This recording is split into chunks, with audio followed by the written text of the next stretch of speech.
Hello students, welcome to the new class of Understanding Foreign Culture. I am Udayveer and today we are going to discuss about business etiquettes and protocols in Japan.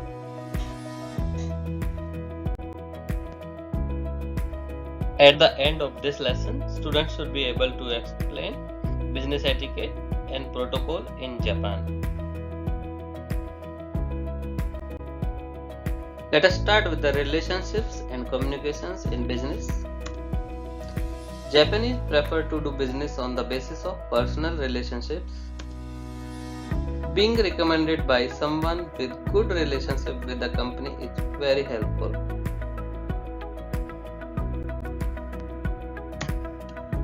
Relationships can be maintained with greetings or seasonal cards. Important to be a good correspondent as the Japanese hold this in high esteem. Now we will talk about business meeting etiquettes in Japan. Appointments should be made several weeks in advance. Punctuality is important and be prepared for a group meeting. The most senior Japanese will be seated furthest from the door and vice versa.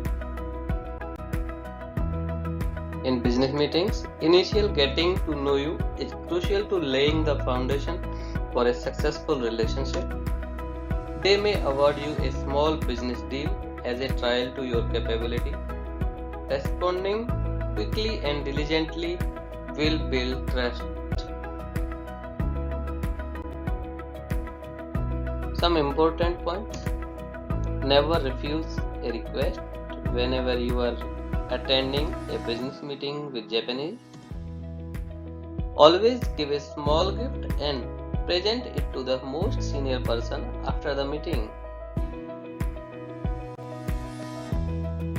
When we discuss about dressing etiquettes, so men and women should both dress conservatively.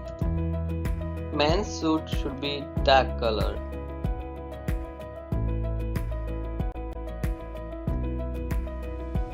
In Japan, they cultivate the importance of wearing suits such that children in high school starts wearing them. Also, the Japanese are so polite that they even have different ways of bowing as shown in the picture. Hope you have understood today's lesson. Thank you so much.